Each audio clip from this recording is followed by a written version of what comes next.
This is Weekend Edition with Zainab Ismail. All right, thank you so much for joining us. Our sign language interpreter this evening is Flora Atieno. And despite the coronavirus pandemic, we do wish the Muslim community a happy Eid al-Fitr across the country and globally as well. Well, the country is now pinning its hopes on contact tracing to control and check the extent of the spread of the coronavirus. But this is now proving to be the latest source of pain, as the ministry now faults Kenyans who have been giving false personal information, including contact information. This as 22 more people tested positive in the last 24 hours to bring the national tally to 1,214. Eunice Omolo has the details. Coronavirus screening in the country has now reached 59,260 people so far. Testing is one of the strategies that the government is closely employing to monitor the extent of the spread of the virus. But there are hurdles in efforts to stay one step ahead of the virus. On targeted testing, we have noticed at the same time a disturbing trend of individuals who provide wrong contacts and telephone numbers during testing. This, according to the Ministry of Health, undermines the effectiveness of infection control. Once the results are out, such individuals then become unavailable. This is serious, considering that some of them have tested positive and need to be contained together with their contacts. If we are unable to trace them, then we have weakened our effort at containment. 22 more people have tested positive for the coronavirus, bringing the national tally of those infected to 1,214. One more person has died, bringing the death toll to 51. Of the new patients, 17 are male and 5 are female. The youngest is 24 years and the oldest 73 years. Nairobi has 10 more cases. Mombasa has 9 more cases, while Kwale, Nakuru and Taita Taveta have 1 new case each. 1,108 samples were tested in the last 24 hours. The Ministry of Health has expressed concerns on how a number of Kenyans are creatively evading the arm of the government in the contact tracing process. It's now urging Kenyans to try and cooperate and help in the testing and contact tracing in a bid to continue fighting the COVID-19 pandemic in the country. Eunice Omolo, NTV, Nairobi. Meanwhile, as the Ministry of Health races to keep the numbers as low as possible with targeted mass testing in potential hotspots, all efforts are now concentrated in the country's densely populated areas. NTV's Naoma Sampao tells us why Mathare is now an area of concern as she takes us through how mass testing works. As a climate of suspicion that coronavirus has been spreading unchecked in communities descends upon the country, the government has been carrying out targeted mass testing, particularly in densely populated areas, to establish the scale of the spread. The Nairobi Metropolitan Services has come up with a 14-day schedule that will see health personnel carry out mass testing in different constituencies. 2 testing centers were set up in Mukuru Kayaba and St. Teresa Primary School. The centers targeted communities from Kariobangi roundabout, Huruma and Mathare, and with good reason. There has been 2 new cases of the coronavirus reported in Mathare and 1 fatality. We have lost 1 male patient aged 48 years old from Mathare, and this brings our total fatalities to 51. Health officials say the turnout this time is encouraging. People were already on the ground as early as 7:30. And though they had been told that the testing will start at 9, people have taken the testing positively. We have seen the senior citizens coming in. We have seen some persons living with disability coming in for testing. We have seen families where the parents are coming with their very young children, as even young as 1 year old. Once you get to the testing centers, health personnel check your temperature. After that, you will be required to fill a registration form disclosing relevant personal information for purposes of follow-up after the results. Health personnel attending to you are fully geared up. Samples are collected using a swab, which is gently inserted into one's nostrils. Another one is inserted in the mouth near the throat. The samples collected are stored in vials and are transported to the National Lab for analysis. The whole test takes about 3 minutes. Naelezea watu wasiogope, hakuna kuumia, wakuje hata wapimwe, tupigane na hii maneno. Nilikuwa nimekuja kujipima, lakini baadaye nikarudi nikaenda kuja na bibi yangu. The results are released after 48 hours and are communicated either through text or email. Patients who test positive are taken through psychosocial counseling, which includes reaching out to families to ensure they are not discriminated against.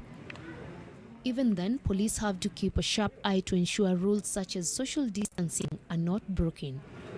Nayoma Sampao, NTV.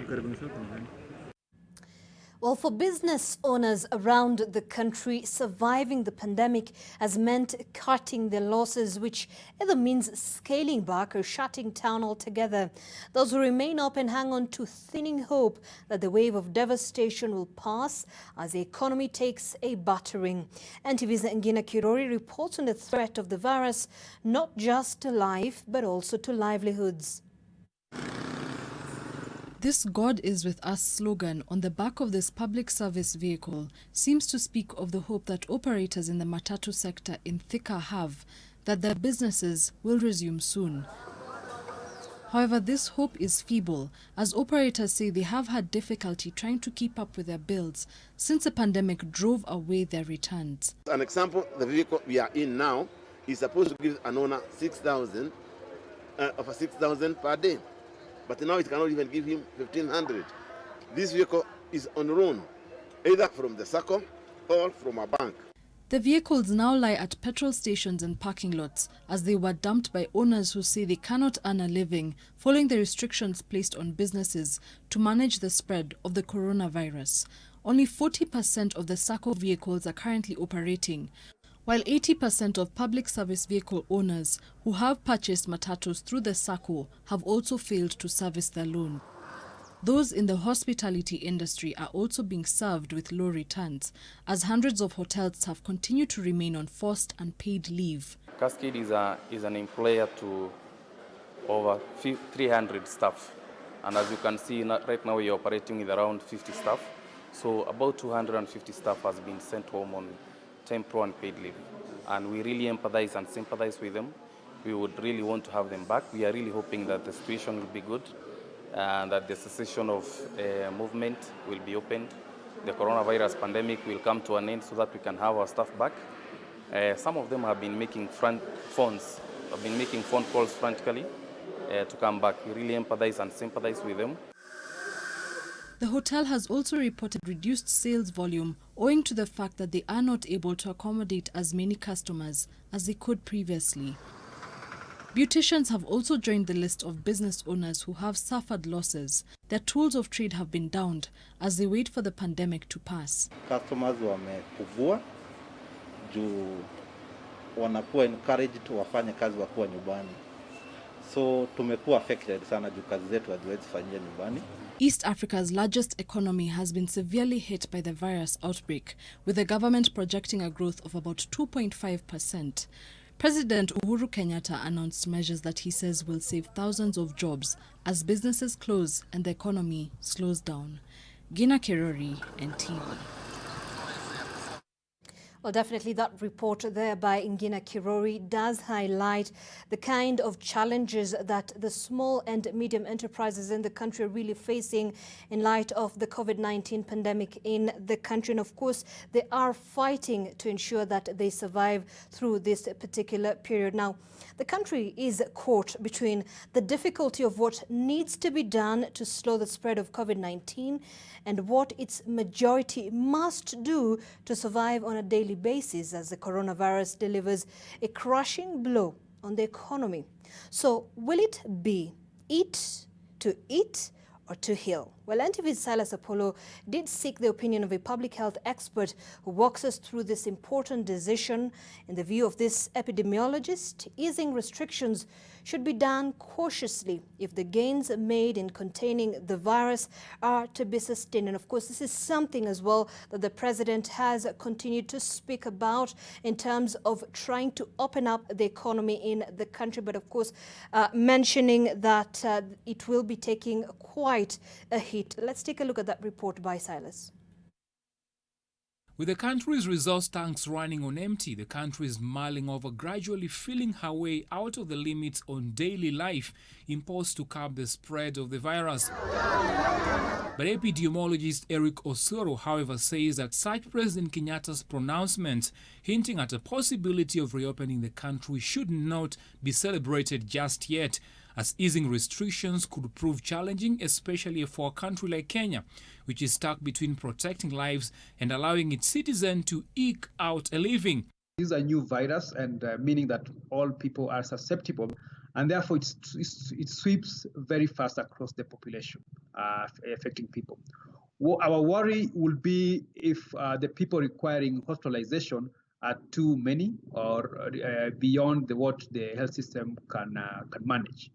The silver lining a little bit about the virus and the disease that by far the majority don't require hospitalization. Osoro says that one of the methods the government could employ is the hammer and dance technique, where the reopening is based on how manageable the infections are.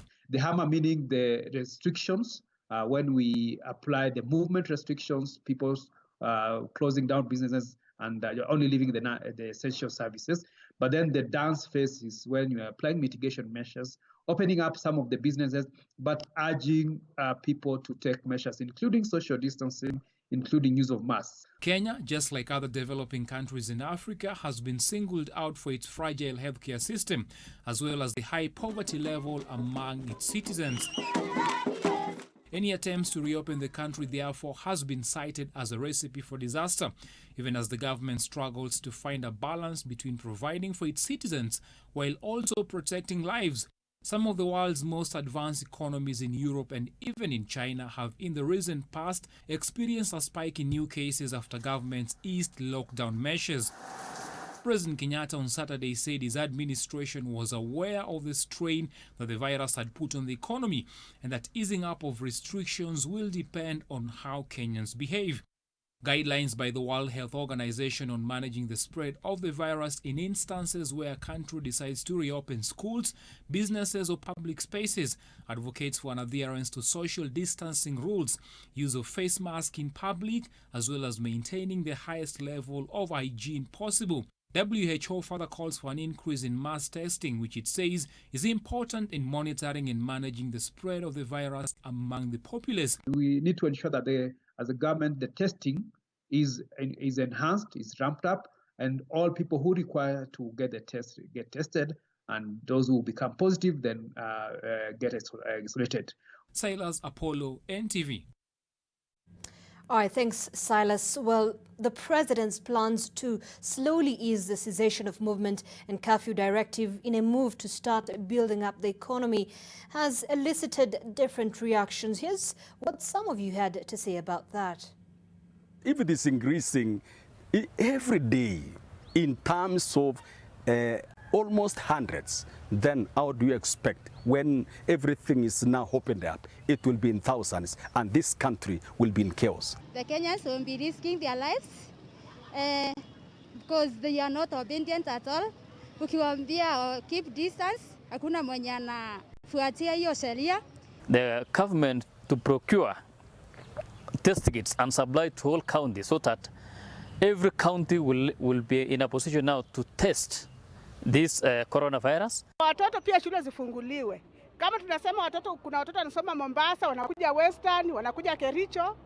Basi kama atabadilisha watoto wasome wa Mombasa, wakwe Mombasa, wabadilishe kwa mashule ya Mombasa, ni sawa. Sisi ni watu wale wa chini kabisa. Kutoka kwa mkono ikukula. Sasa tumeumia sana. Akifungulia tutafurahia ili turudi kasi. Lockdown naona iendelee. Njoo sasa tukiendelea na ngojwa eti ndio biashara ikuwe mzuri. na bado kuna hii ugonjwa inaendelea tu, hakuna anja. Hii ugonjwa ni kama zamani ukimwi, hii ugonjwa ishi, lakini tukipatiana ile social distance mambo itakuwa sawa, na tukivaa ile mask tunapigwa na serikali mambo itakuwa sawa. Well, away from that report there, 5 Kenya Bureau of Standards employees have been arrested by the Directorate of Criminal Investigations in relation to the theft of more than 12 million shillings from the agency's Kisumu branch bank accounts. Investigating officers are searching for 2 other suspects in a case that shines the spotlight on the continued plunder of public resources, even as agencies tasked with the fight seemingly play catch-up. Victor Kiprop has the details.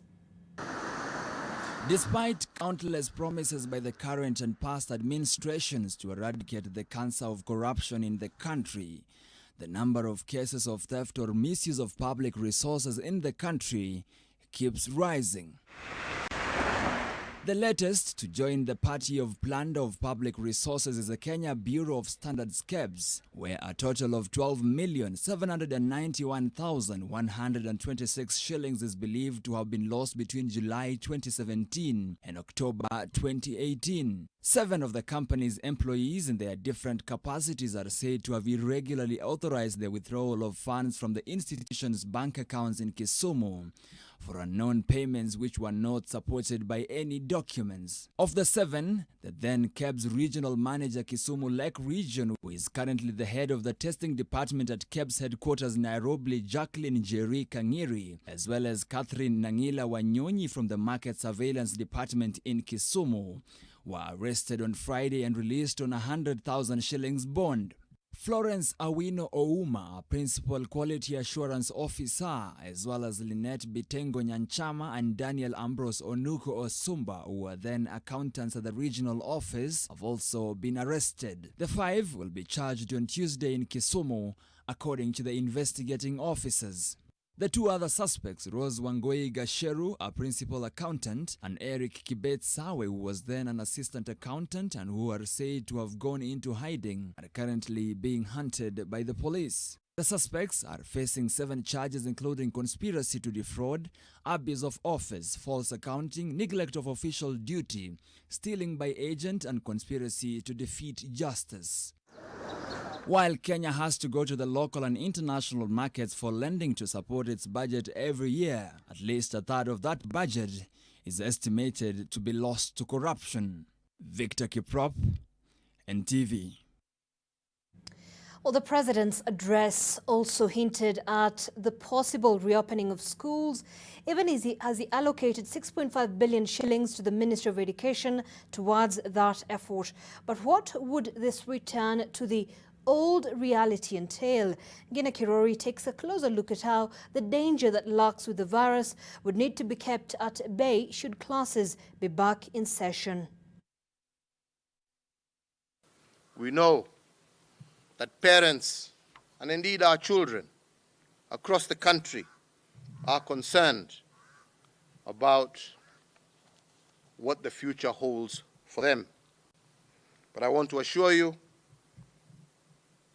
that in the very near future, we shall be communicating after the extensive discussions that are ongoing between parent-teachers associations with our teachers.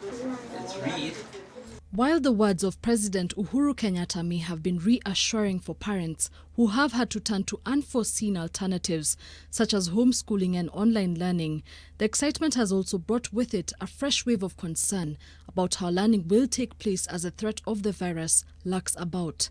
It is for this reason that a number of those in the education sector are calling for tight measures to be put in place to make sure that when chalk touches the board in the classroom, children are kept safe across the board.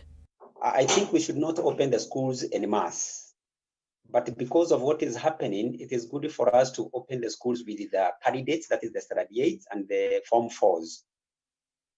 And about the preparation, I think the first thing would be sensitizing our learners about the COVID-19.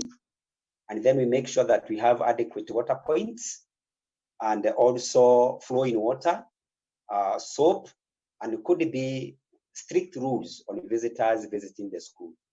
Children with underlying conditions are classified as high risk and need to be factored in plans to reopen schools. We have children who are asthmatic.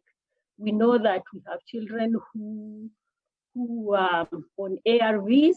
We know that we have children who are epileptic.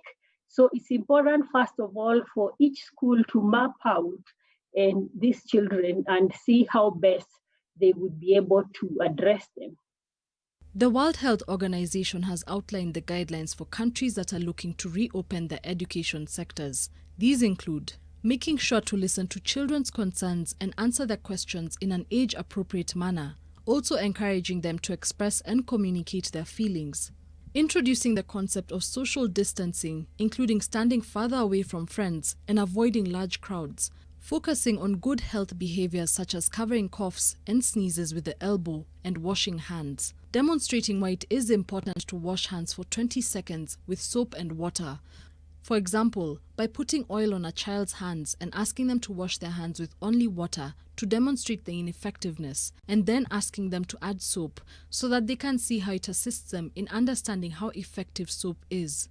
But the situation may require a more precise look at the country's own situation. The governments are left to look at those guidelines and see how best they can implement them based on their situation.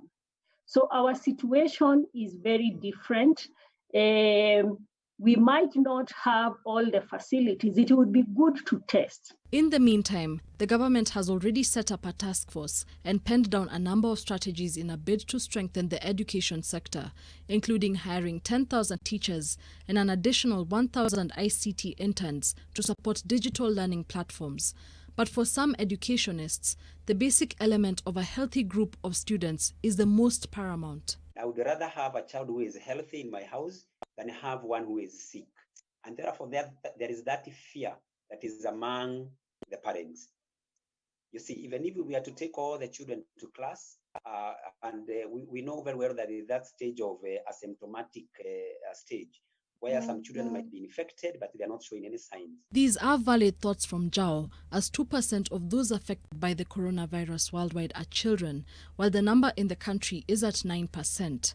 In France, 70 students were reported to have contracted COVID-19 after the reopening of schools. This taught the country and the world at large that the decision to reopen schools may have its own advantages, but comes with a great share of risks. Gina Kirori, NTV. All right, thanks, Gina. Let's now get some politics and just what could have gone wrong with the hitherto cozy relationship between President Uhuru Kenyatta and his deputy William Ruto. That is a question on many minds as political activities within the Jubilee party, all aimed at cutting the DP to size, intensify. NTV's senior political reporter Kennedy Mureithi explores the answers to this question as DP allies also seek answers from the president, who they accuse of daylight betrayal. When they came to power 7 years ago, the president and his deputy had fashioned themselves as the panacea to the country's problems that date back to independence days. Their bromance, captured in their matching outfits, set them apart from the brand of leadership the country had been accustomed to. Tusalimiane, tusalimiane. And as they were in step and garb, so were their words and actions. If this were a marriage, then they would have been the ideal couple. Wagojee miaka 10, Uhuru amalize kazi yake, alafu wagojee miaka ingine 10, Ruto amalize kazi yake. Alafu sasa wakitaka watakuja sasa waunde yao ambaye watakuja kusema ni nani atakuwa ndani, nani atakuwa nje. Kenya twasema Uhuru Ruto tano tena. But less than a year after a spirited fight that won them a second term, the earliest signs of trouble in paradise started to emerge. Dani, to the State House, to the State House. Uhuru Ruto tano tena. A new partnership between President Uhuru Kenyatta and his closest challenger Raila Odinga is said to have driven a wedge between the president and his number two. But the relationship between the dynamic duo had long been dulled.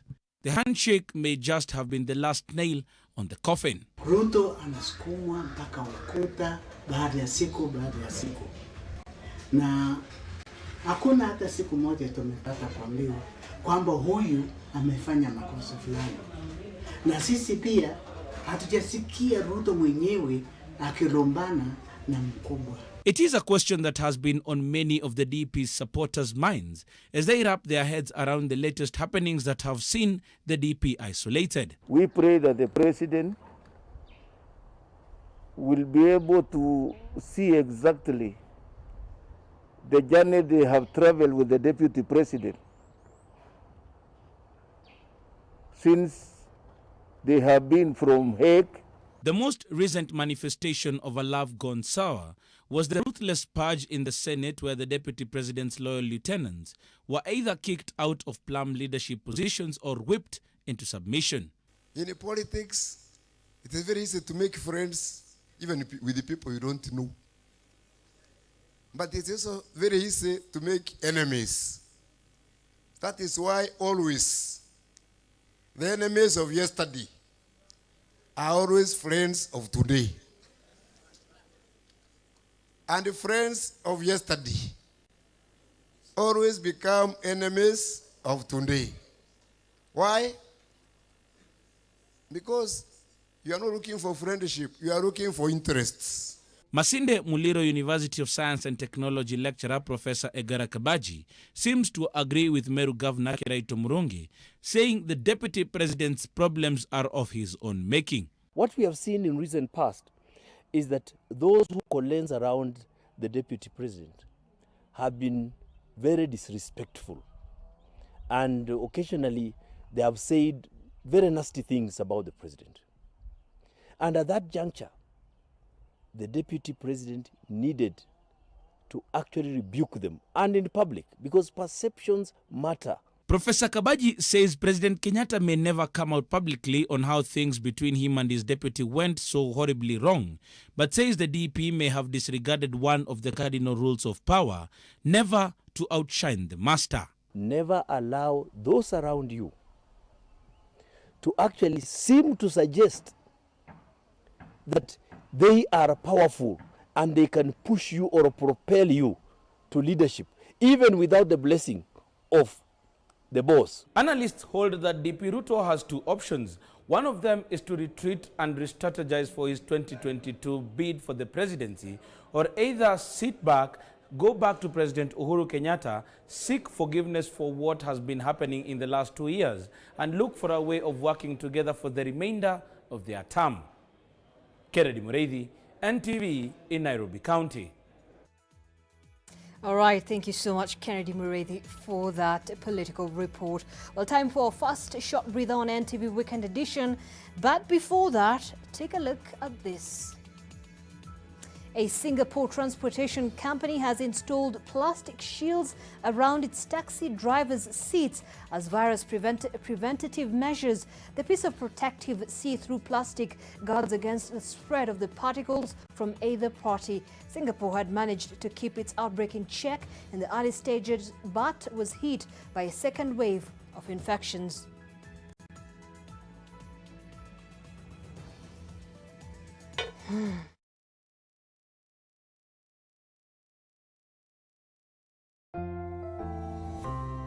The risk of illness causing germs is increasing. It is believed that the coronavirus can remain on surfaces in your home for up to 9 days. Touching infected surfaces is one of the ways in which germs spread. Regularly disinfect your floors, countertops, and kitchen surfaces with bleach, and use an effective toilet cleaner inside and outside your toilet bowl. This message is brought to you by Medifacts, JIG, and Harpic. When you sit with a plate of food today, pledge to stand for someone who has put food before you. Dial *126# to transfer your bonga points now so they can buy food and necessities at any outlet with a Lipa na M-Pesa till. Safaricom is for you.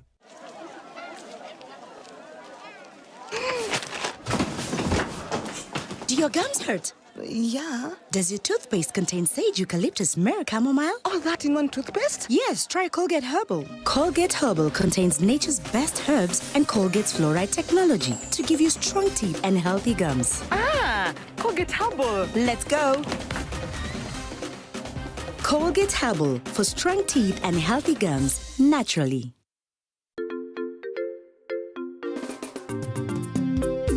Can you tell Kinyanjui to come to my office immediately?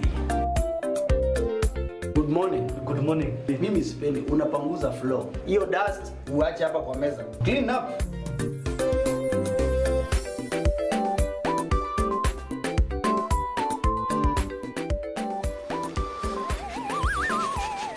Kinyanjui, this is a problem, eh?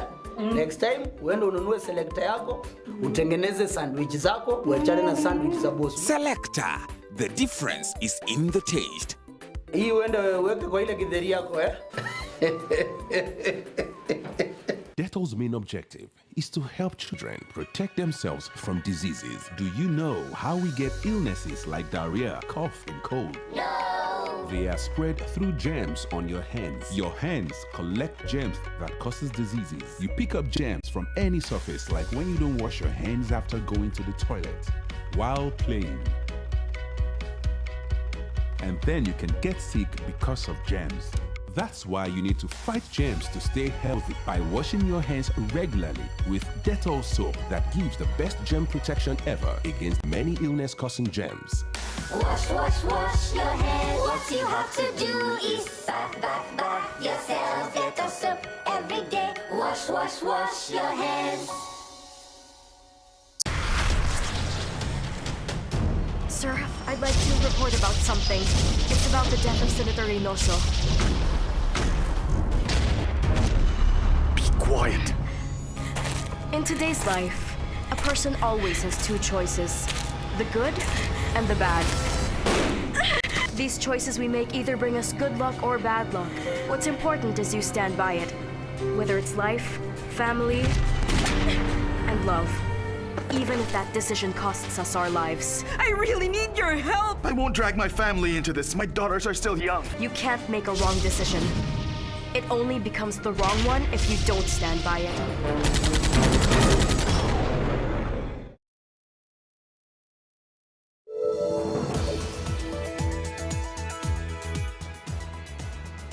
Thank you for staying with us. You're watching NTV Weekend Edition.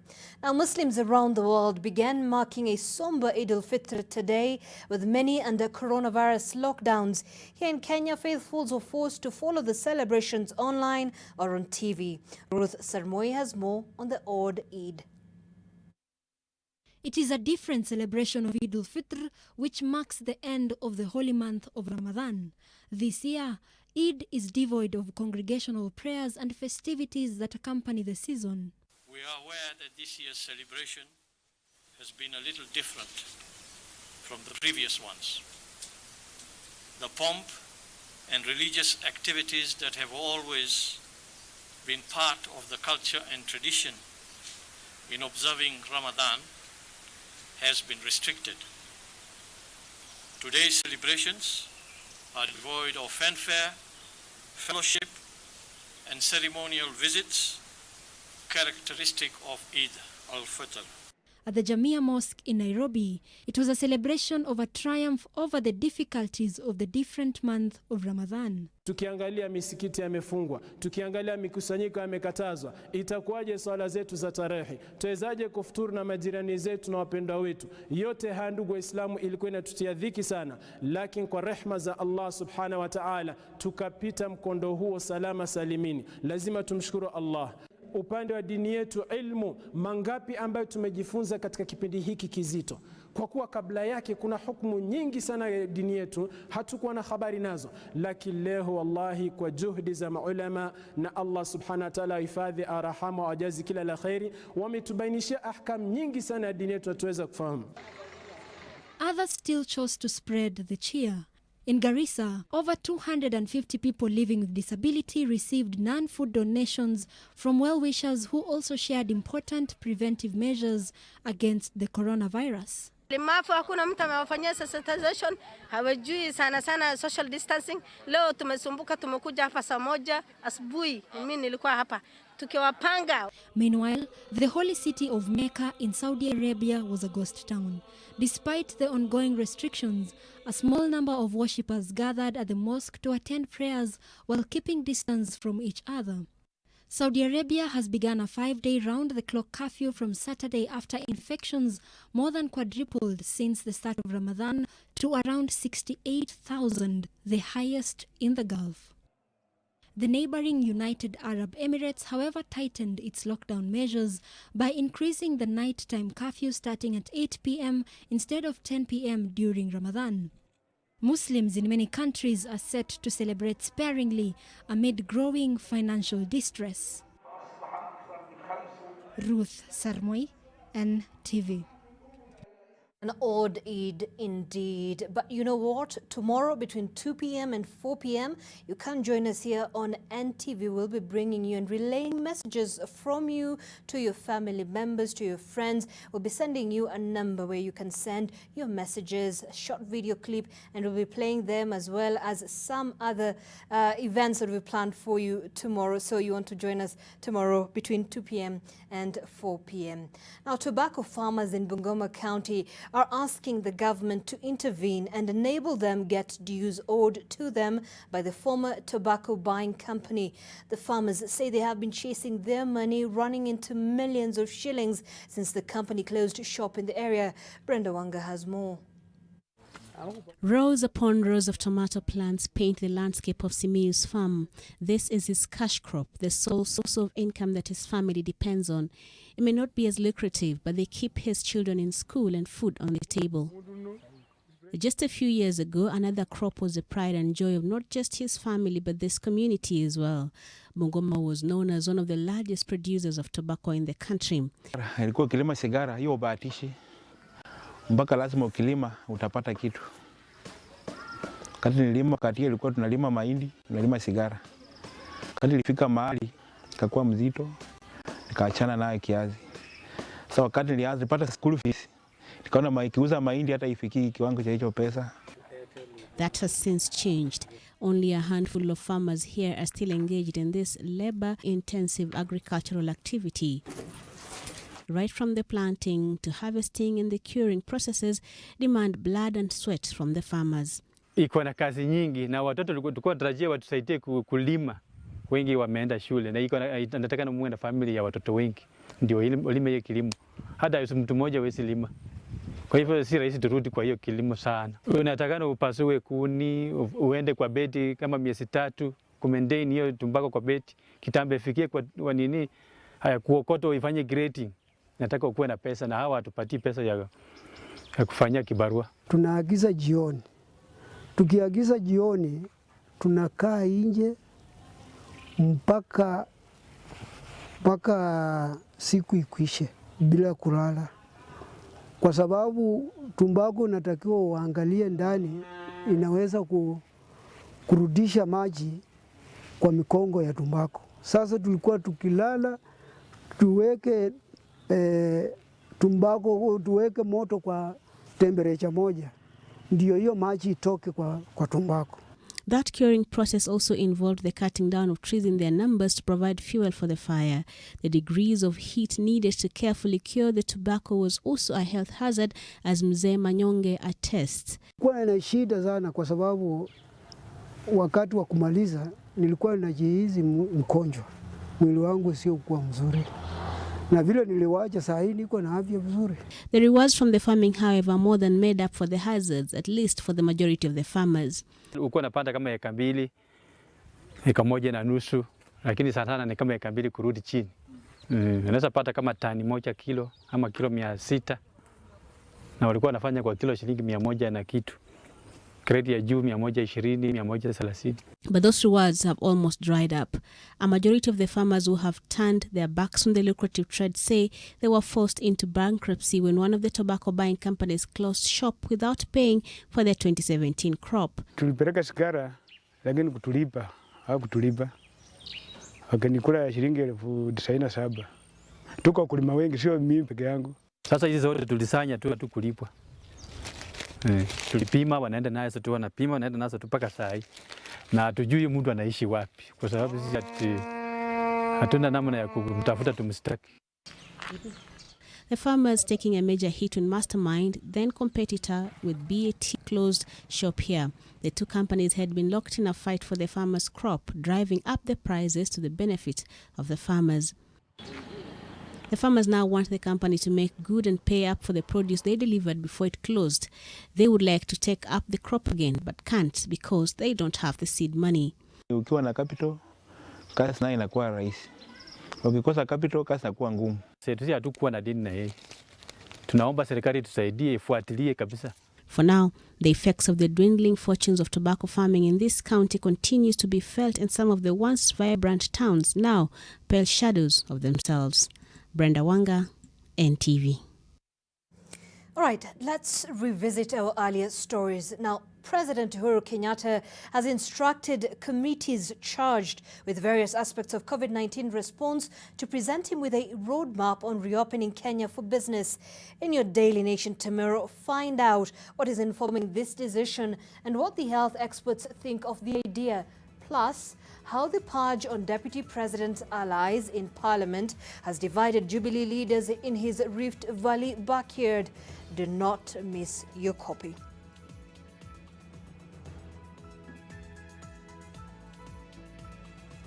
All right, definitely do not want to miss your copy of the Daily Nation tomorrow. Well, time for another break here on NTV Weekend Edition, but take a look at this. Across the world are finding new ways to reduce lockdown anxiety through exercise, but not the usual way. Residents of a small South London square came out in their costumes for a 12-hour doorstep marathon, also referred to as Doorstep-a-thon.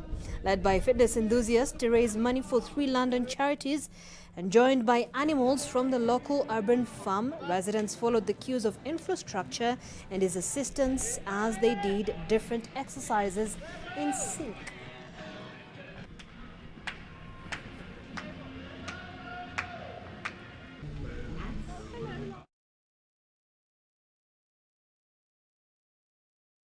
Welcome to the conferencing service. Emma! Carry on, Ken. First quarter sales, they're up 90%. Very good. Very good. We are looking at a 55 billion shilling profit by the end of the financial year. Now we are talking. Here we talk billions. Very good. I gotta go. Wacha niendelee na kazi. A person has left the conference. Niko nyumbani. Downloads are very fast. Streaming, eco. And I'm just working from here. Stay connected and work from the convenience of wherever you are. Fiber to the home. Working from home? No problem. Fiber Home has you covered with the fastest and most reliable internet speeds. Get connected today. Kazi lazima iendelee. Who wants to answer? Mary? Mary has a toothache. Oh, I see. And who knows why? Because her tooth is too big. No, it might be a hole in her tooth called a cavity. That's why I brush twice a day using Colgate. Imagine this is your tooth and these are food acids that cause cavities. Colgate with calcium and fluoride helps prevent cavities For maximum cavity protection. and now available in a 12-gram sachet for fresh breath. Only 15 shillings.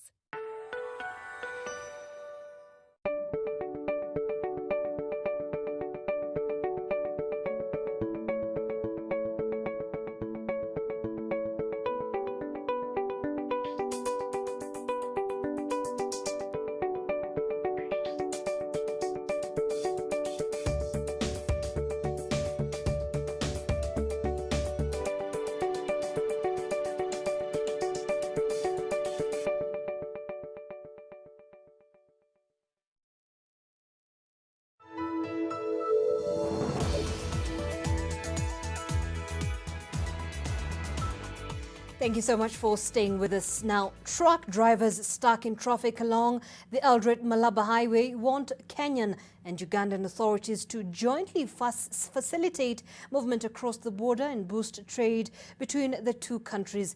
Traffic at the Kenya-Uganda border now stretches for kilometers as drivers wait sometimes for days to get tested for the coronavirus and for the results. NTV's Zakis Mosame has the latest on the long-distance truck drivers' problems. The long queue along the Eldoret-Malaba highway are growing longer, and it's an even longer wait as each of them has to undergo the mandatory coronavirus screening to be allowed across the border. This now up the stretches close to up to 70 kilometers has now partly closed the usually busy highway, making movement of people and goods nearly impossible. And the frustration among the drivers is also mounting. Tarehe 14 nilipimwa, tarehe 16 ikatoka ikaratasi certificate. Nilipimiwa Eldoret Referral Hospital. Sasa saa hii niko na karibu siku 4 hapa kwa hii cham, kwa hii poleni. Hii karatasi ita expire tena nikiwa kwa cham. Pindi tunapotembea kila mahali unaposimama unaambiwa dereva wa Kenya yuko na corona. Sasa tunashangaa vipimo hivi tunapimwa ni vya kazi gani? Kutoka Samagoro kuja huko Uganda pamoja na NTV imetongezea taabu kupita kiasi. So kuna mambo mengi ambayo yamefanyika, wagonjwa wengi ambao tunawahudumia kule chini ambao ni Wakristo wetu. Kumpeleka mgonjwa hospitali ni taabu. Leaders from the area are now calling for a meeting between Kenya and Uganda officials to resolve the issue that has slowed down trade between the two countries. Tunauliza swali ni je, ni nini ilifanyika? Pesa tumepitisha, tumepatia Wizara ya Afya. Kwa nini testing mpaka saa hii? Kwa nini mheshimiwa anatoka hapa Malaba kwa constituency yake hajaona hakuna testing yoyote hapa? Na hata ukisonga ukiendelea Bungoma huko hakuna testing yoyote. Na tulipitisha pesa kama bunge tukijua kwamba hii itasaidia nchi yetu ya Kenya, itasaidia Wizara ya Afya, itasaidia serikali na madaktari. Kwani tumeshindwa na pesa, tumeshindwa na kuweza kuweka hizo mashine za kupima. Serikali lazima iweze kujibu kwa nini Wizara ya Afya haijaanza kupima hapa Malaba. Tunawacha mpaka wafike Uganda ndio wanapimwa. Ndio sababu hawa hata madriver wanalalamika, wakipimwa huko wanakuwa kuna harassment nini, mambo kama hiyo wanazungumzia. Ni muhimu tufanye kazi yetu, Uganda wafanye kazi yao. Alafu hiyo uelewano ya East Africa pia inatarajia kuwa mazungumzo iweko kati ya hizi serikali mbili. The drivers have complained about being harassed by Ugandan authorities and residents amid mounting concerns about the spread of the virus along the East Africa's trucking corridor. Zacchaeus Masame, NTV, Malaba, in Busia County. Now, small traders will from July get house loans from banks at an annual subsidized rate of 7% or nearly half the prevailing market rates. This is part of a broader move to help them cope with Covid-19 pandemic-related difficulties. For this and more, make sure you get your copy of the Business Daily tomorrow. Well, to more disturbing news, the body of a K24 journalist based in Molo was this afternoon found hanging on a tree in Gatura Farm in Elburgon, Nakuru County. Now, according to Nancy Njeri, his mother, the 34-year-old George Curry, and the firstborn son in a family of 5 had been battling depression. The mother eulogized him as an obedient, polite and disciplined son. Family and friends have been searching for him since Tuesday when he left home and never returned. His friends say George mostly played it closer to his chest and mostly kept to himself. They say they were not aware that he needed help. Police have begun investigations into the cause of his death, even though they intimidated it could have been a case of suicide.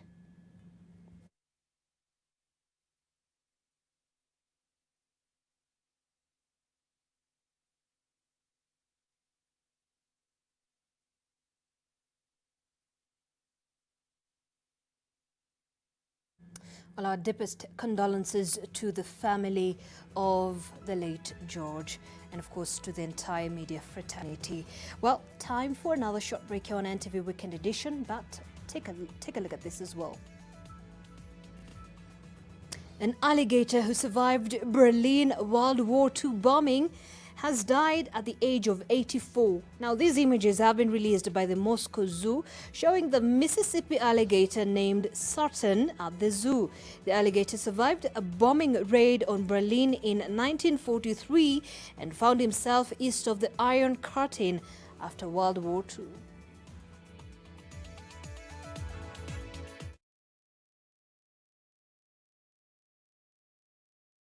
For a better tomorrow, don't forget to do the 1, 2, 3 with Colgate every night.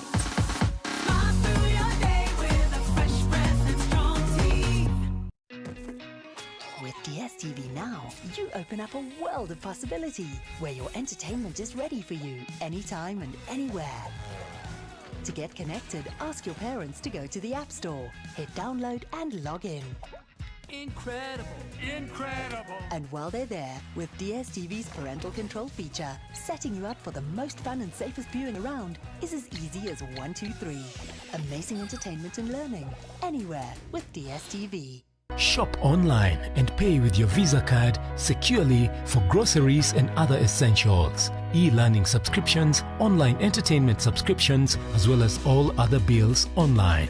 With Visa, you can make payments online using your Visa card in 3 easy steps. Simply go to the checkout page, select Visa card, enter your card information, and your purchase is securely completed. Safe is smart. Visa, everywhere you want to be. Terms and conditions apply.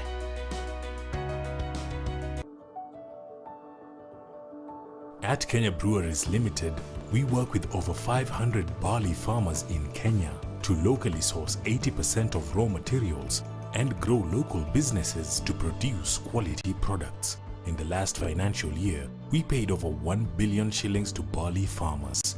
Our pride lies in uplifting the lives of farmers as we grow value together.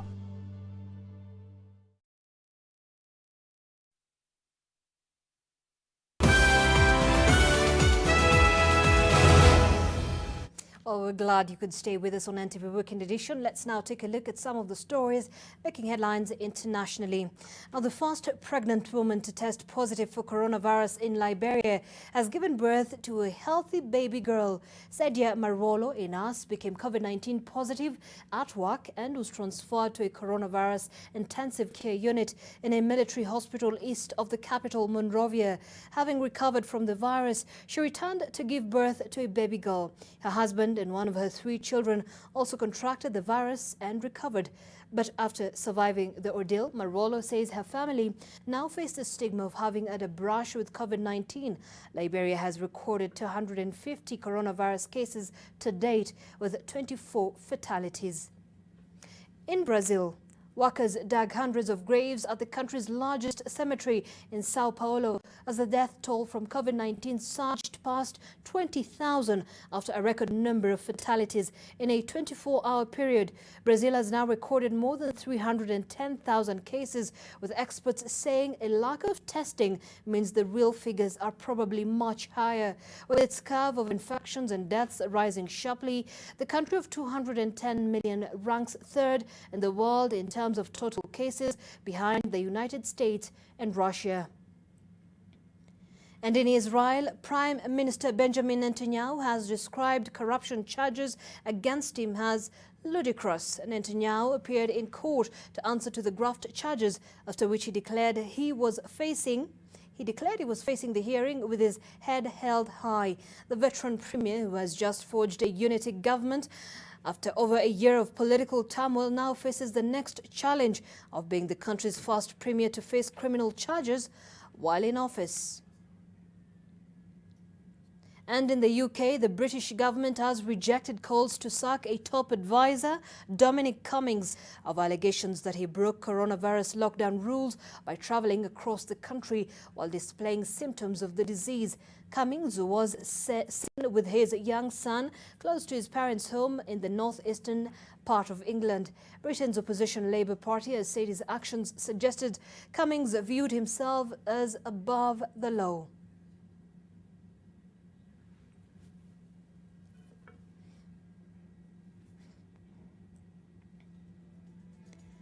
All right, and that's what we had for you on international news, but we take another short break before we come back with the sports action. But take a look at this. A 15-year-old girl who peddled her injured migrant worker father more than 1,000 kilometers across India after a coronavirus lockdown left them destitute has been invited to try out for the national cycling team. The father and daughter's arduous journey on a second-hand bike bought with their remaining savings made headlines after they covered about 1,200 kilometers in 7 days. She also caught the attention of the Cycling Federation of India, which offered her the chance to try out for the country's team. Ivanka Trump, the daughter of US President Donald Trump, praised her efforts in a tweet describing it as a beautiful feat of endurance and love. Sports is up next.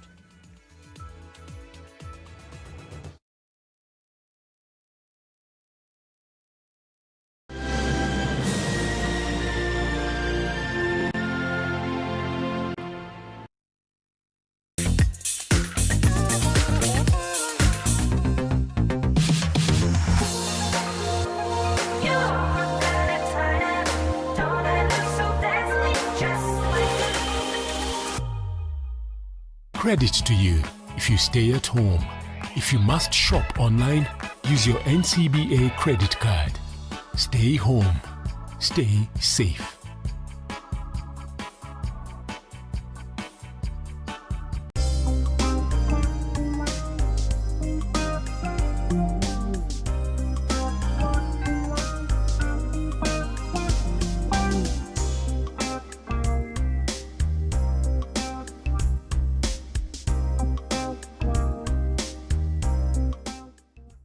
This new pack is available in all leading supermarkets and outlets. It's still the same flour. Pembe yangu ni poa.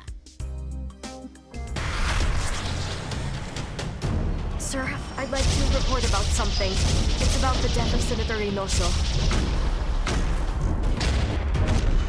Be quiet. In today's life, a person always has two choices.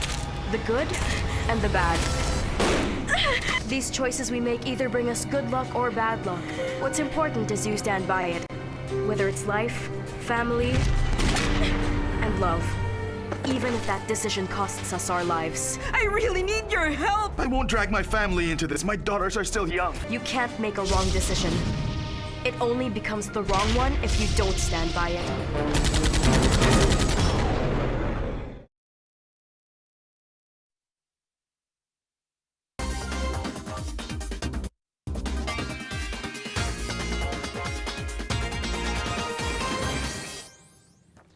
Let's have a look at the day's sports news. Welcome, my name is Brian Otwal.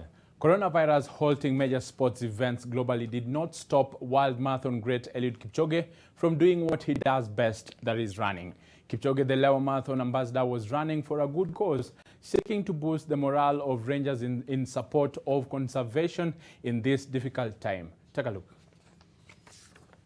Marathon great Eliud Kipchoge joined 6 Lewa Rangers on a practice run for the virtual Lewa Safari Marathon Challenge, a global run in support of conservation and rangers to be held on the 27th of June. Kipchoge, who has been training for the postponed London Marathon, has in the past few weeks been engaging in charity events under his Eliud Kipchoge Foundation to feed the affected athletes during the Covid-19 pandemic. Eliud was accompanied by Jeffrey Kamworor, 5-time world champion and world half marathon record holder, as well as 2 other elite athletes, Philemon Rono and Jonathan Korir, all running for a good cause. I'm here at Lewa today purposely for 3 things. One is to run and raise funds for conservation of Lewa Conservancy. Secondly is that to run and raise funds for building of schools around Lewa. Thirdly is actually to run so I could raise funds for empowerment of the community around there. It was really important for me to come with people like Eliud and to come run with rangers to show that support to them, that we are together at these strange times, that together we can manage. So it was a way of motivating them and showing them that we are together at these strange times. As a result of the COVID-19 pandemic, this year's Lewa Marathon, annually organized by Lewa and Task Trust, has been cancelled. The event, which in previous years raised an annual 50 million shillings for a range of conservation, community development and education projects across the country, has been beneficial to thousands. I urge people to continue training, doing exercise for their physical health, because it's a powerful medicine for depression, anxiety, and a lot of stress. So to continue exercising, doing a lot of exercise, doing running, and also observe the precautions that they have set aside to overcome the pandemic. Do anything you feel that can make you fit, either walk, bike, you swim, any sort of sport that you think that it makes you fit, please do it, and you will make the world fitter and healthy. In place of the annual marathon, the two organizations are now hosting a virtual challenge on the 27th of June and encouraging their supporters to take part by running wherever they are in the world.